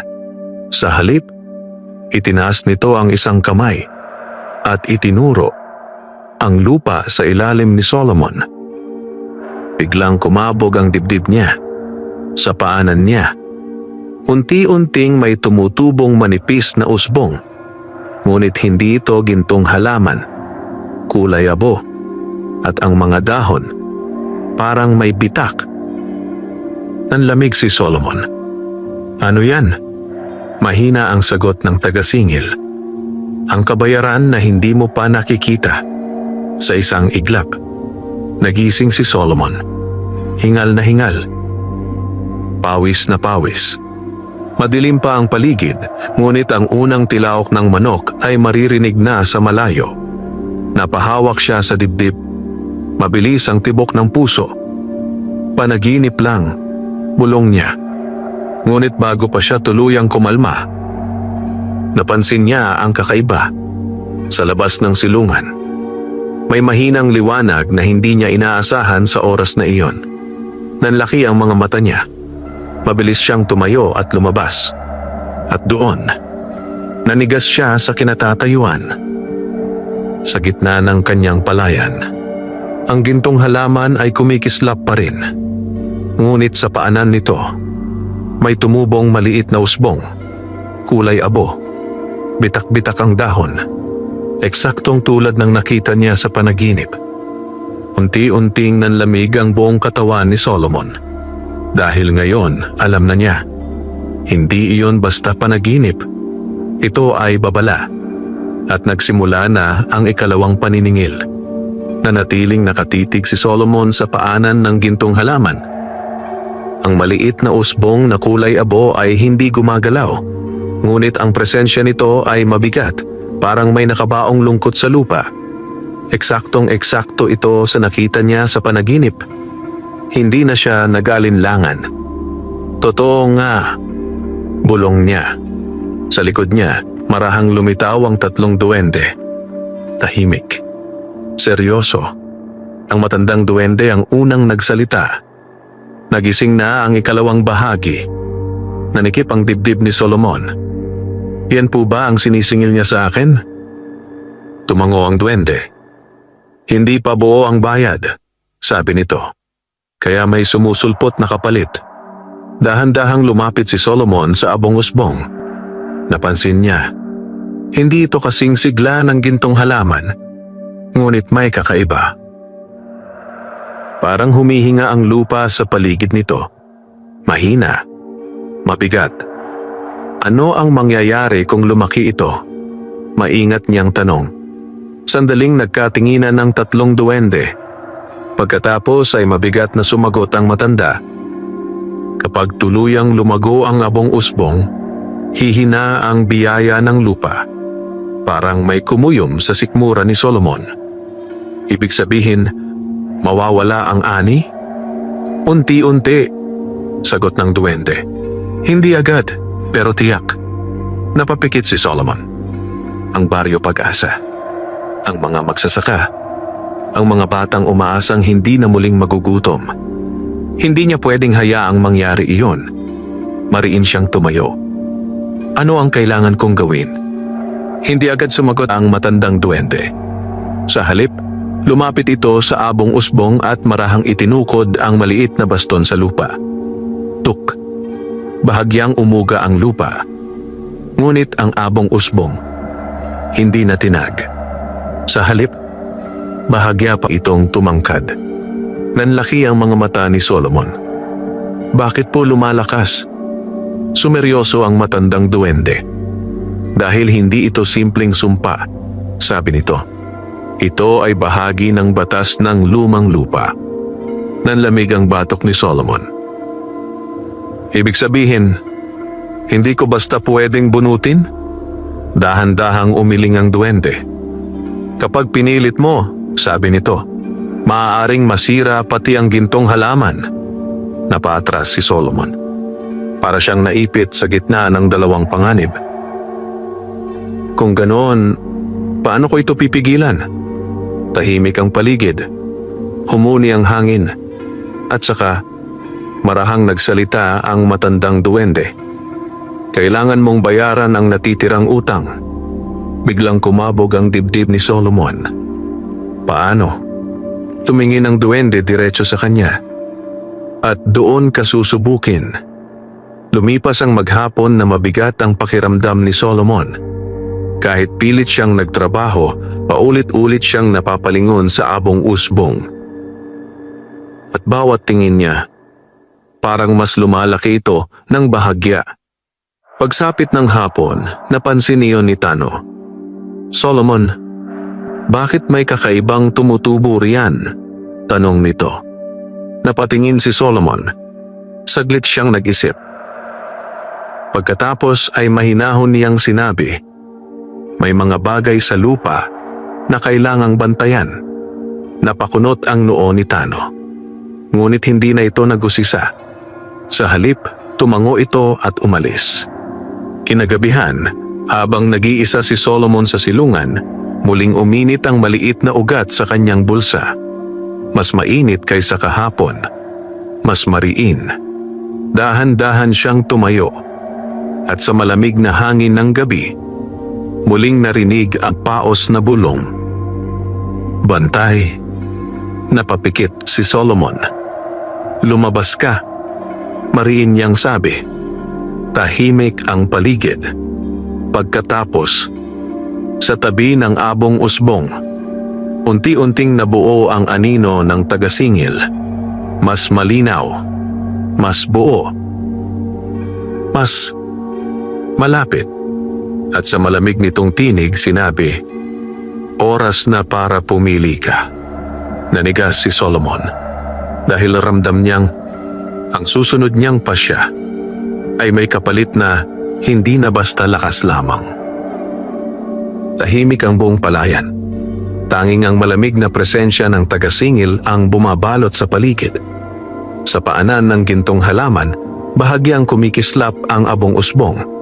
Tila nakikinig sa bawat salitang bibitawan. Nanatiling nakatayo si Solomon. Hindi siya umatras, ngunit ramdam niya ang kabog ng kanyang dibdib. Anong ibig mong sabihin? Pumili? Mariin niyang tanong. Unti-unting umangat ang ulo ng taga-singil. Ang mga mata nito ay nagningning na parang baga sa dilim. Ang biyaya ay nahati, paos nitong sabi, kaya kailangan ng kabuuan. Nanikip ang dibdib ni Solomon. Ano ang kukunin mo? Sandaling katahimikan. Pagkatapos, dahan-dahang itinuro ng taga-singil ang dibdib ni Solomon. At ikaw ang kulang. Nanlamig ang kanyang buong katawan. Hindi ko naiintindihan. Lumapit ang nilalang, hindi nagmamadali. Sa bawat hakbang nito, mas lumalamig ang hangin. May 2 landas, bulong nito. Piliin mo, at babayaran ang natitirang utang. Napahigpit ang hawak ni Solomon sa itak. Ano ang mga iyon? Unti-unting lumawak ang ngiti ng taga-singil. Una, ibabalik mo ang butil na ibinahagi mo. Nanigas si Solomon. Kapag ginawa mo iyon, dugtong ng nilalang, mamamatay ang abong usbong at buo ang biyaya. Napatingin si Solomon kay Tano sa malayo, na ngayon ay natutulog sa sariling kubo, walang kamalay-malay. Nanikip ang kanyang lalamunan. At ang pangalawa? Paos niyang tanong. Mas lumalim ang tinig ng taga-singil. Mananatili ang biyaya sa baryo. Humuni ang malamig na hangin. Ngunit magbabayad ka mula sa sarili mong buhay. Biglang tumahimik ang mundo. Maging ang mga kuliglig ay tila natigil. Nanlaki ang mga mata ni Solomon. Anong ibig mong sabihin? Tumingin ang nilalang diretso sa kanya. Sa bawat pag-usbong ng ani, hihina ka. Nanlamig ang kanyang batok. Hanggang kailan? Mahaba ang katahimikan. Pagkatapos, mahinang sumagot ang taga-singil. Hanggang sa hindi mo na kayang tumayo bilang bantay. Hindi agad nakapagsalita si Solomon. Sa kanyang harapan, ang 2 landas ay parehong mabigat. Kung kukunin niya ang butil kay Tano, maililigtas ang lupa. Ngunit may batang muling magugutom. Kung siya ang magbabayad, lalakas ang baryo. Ngunit unti-unti siyang mauubos. Sa likod niya, marahang lumitaw ang 3 duwende. Tahimik. Hindi sila nagsasalita. Hindi sila nakikialam. Dahil ito ay pasyang tanging siya lamang ang maaaring gumawa. Huminga ng malalim si Solomon. Mabagal. Mabigat. Pagkatapos ay itinaas niya ang ulo. At kung hindi ako pumili, unti-unting nawala ang ngiti ng taga-singil. Kapag sumikat ang 3 araw, paus nitong sabi, ang abong usbong ang pipili para sa iyo. Nanlamig ang gabi, at sa paanan ng gintong halaman, bahagyang tumangkad ang abong usbong. Matagal na nakatayo si Solomon matapos maglaho ang taga-singil. Tahimik ang palayan. Ngunit sa dibdib niya, may digmaang nagaganap. Sa wakas, marahang nagsalita ang matandang duwende. Hindi namin kayang piliin para sa iyo. Napapikit si Solomon. Alam ko po. Dahan-dahan siyang tumingin sa baryo Pag-asa sa malayo. Sa mga bahay. Sa mga pamilyang umaasa sa ani. At sa isang kubo, kung saan natutulog ang batang gumaling dahil sa ibinahagi niyang butil. Mariin siyang lumunok dahil alam niyang malapit na ang araw ng kanyang pinakamabigat na pasya. Pagdamag nagising si Solomon. Nakaupo siya sa pilapil, nakatanaw sa malawak na palayan ng baryo Pag-asa. Sa gitna nito, Patuloy na kumikislap ang gintong halaman, ngunit sa paanan nito, ang abong usbong ay bahagyang tumangkad na naman. Mas malinaw, mas buhay, mas nagbabantang tahimik. Sa kanyang dibdib, mabigat ang bawat paghinga. 2 landas, 2 kapalit. Walang madaling piliin. Pagsikat ng araw, dumating ang matandang duwende sa tabi niya. Tahimik itong umupo sa pilapil. Hindi nagtanong, hindi nangulit. Maya-maya, si Solomon na ang nagsalita. Kung kukunin ko ang butil kay Tano, mahina niyang sabi, maliligtas ang lupa. Tumango ang duwende. Oo, pero magugutom ulit ang anak niya. Tahimik ang matanda. Mabigat ang umaga. Kung ako naman ang magbabayad, dugtong ni Solomon, lalakas ang ani, pero unti-unti akong manghihina. Muli, tumango ang duwende. Ganyan ang batas ng lumang lupa. Napapikit si Solomon. Sa kanyang isip, bumalik ang lahat. Ang gutom. Ang pagbagsak niya sa palayan. Ang gabing may batang halos walang makain. Mariin siyang napahinga. Pagkatapos, dahan-dahan siyang tumayo. Pinili ko na. Bandang tanghali, nagpunta si Solomon sa kubo ni Tano. Nagulat ang magsasaka nang makita siya. Solomon, may kailangan ka ba? Tahimik na tumingin si Solomon sa loob ng kubo. Nakita niya ang batang nakahiga. Mahimbing ang tulog, masigla na ang itsura. May kaunting kanin sa mesa. Hindi marami, ngunit sapat. Huminga ng malalim si Solomon. Wala, sabi niya sa wakas. Napakunot ang noo ni Tano. Anong ibig mong sabihin? Dahan-dahang ngumiti si Solomon. Bisitahin ko lang sana kayo. Naguguluhan si Tano. Ngunit tumango ito. At sa sandaling iyon, tuluyan nang tumibay ang pasya ni Solomon. Pagsapit ng dapit hapon, bumalik siya sa gitna ng kanyang palayan. Nandoon na ang 3 duwende. Tahimik. Naghihintay. At sa paanan ng gintong halaman, unti-unting nabuo ang anyo ng tagasingil. Mas malinaw kaysa dati. Mas buo. Mas handa. Pumili ka na ba, bantay? Paos nitong tanong. Huminga ng malalim si Solomon. Pagkatapos ay mariin siyang tumango. Oo, nanahimik ang hangin. At ano ang pasya mo? Diretso ang tingin ni Solomon sa nagliliyab na mga mata ng nilalang. Hindi ko babawiin ang butil. Bahagyang kumislap ang paligid. Ang abong usbong ay umuga. Unti-unting lumawak ang ngiti ng tagasingil.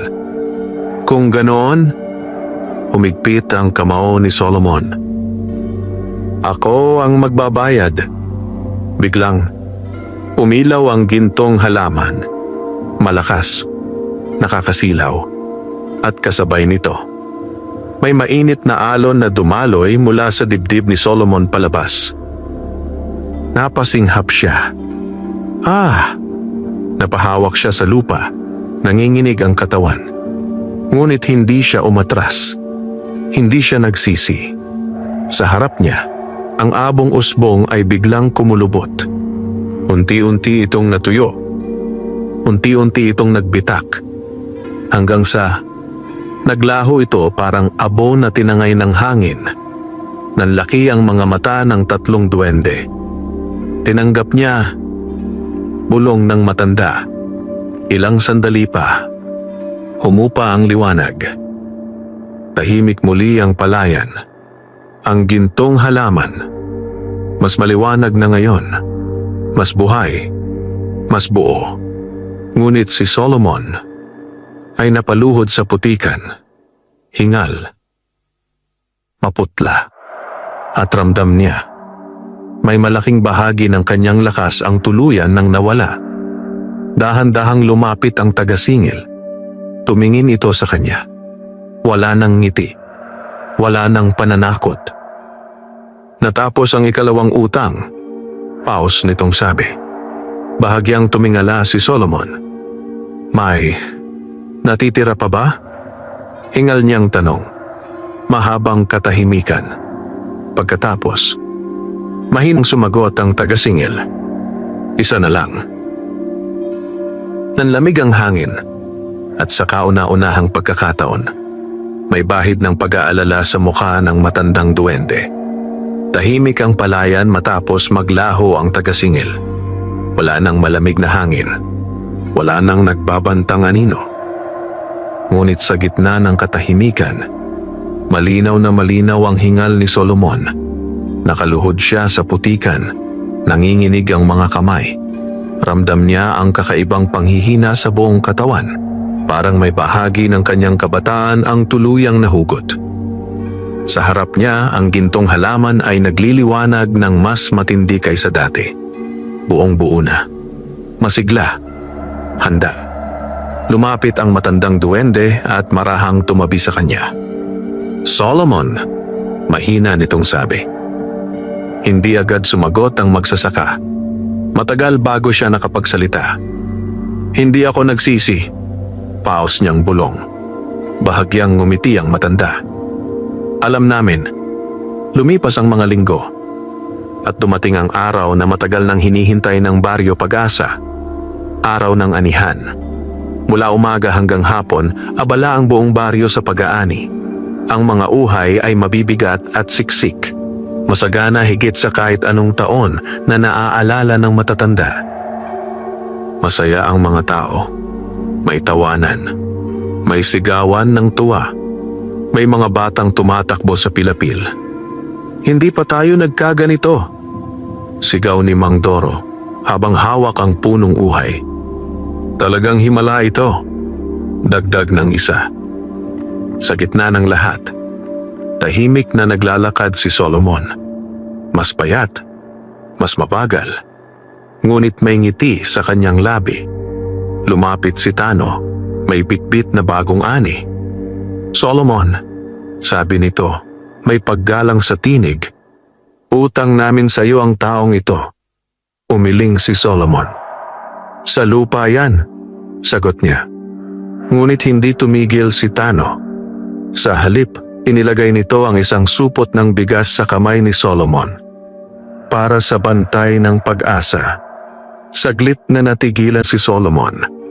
Pagkatapos, marahan siyang ngumiti. Tinanggap niya.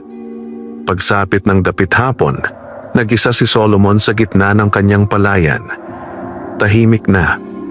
Wala na ang karamihan. Ang gintong halaman ay naroon pa rin. Ngunit ngayon ay tila payapa na ang kinang nito. Unti-unting lumitaw ang tatlong duwende sa kanyang tabi. Natupad mo ang tungkulin mo, sabi ng matandang duwende. Napatingin si Solomon sa malawak na bukid. Hanggang kailan po ako magiging bantay? Mahina niyang tanong. Mahabang katahimikan. Pagkatapos, marahang ngumiti ang matanda. Hanggang sa may sumunod na handang magsakripisyo. Nanahimik si Solomon. At sa unang pagkakataon, naunawaan niya, ang pagiging bantay ay hindi lang tungkulin. Ito ay pamana. Habang papalubog ang araw, dahan-dahang umihip ang banayad na hangin sa palayan. Walang lamig, walang banta, payapa. Sa malayo, maririnig ang tawanan ng mga bata sa Baryo Pag-asa. Busog, masaya, at walang takot sa gutom. Dahan-dahang umupo si Solomon sa pilapil. Pagod, mahina, ngunit may kapayapaan sa kanyang dibdib. At sa ilalim ng huling liwanag ng araw, ang bantay ng pag-asa ay tahimik na nagmasid sa lupang kanyang ipinaglaban.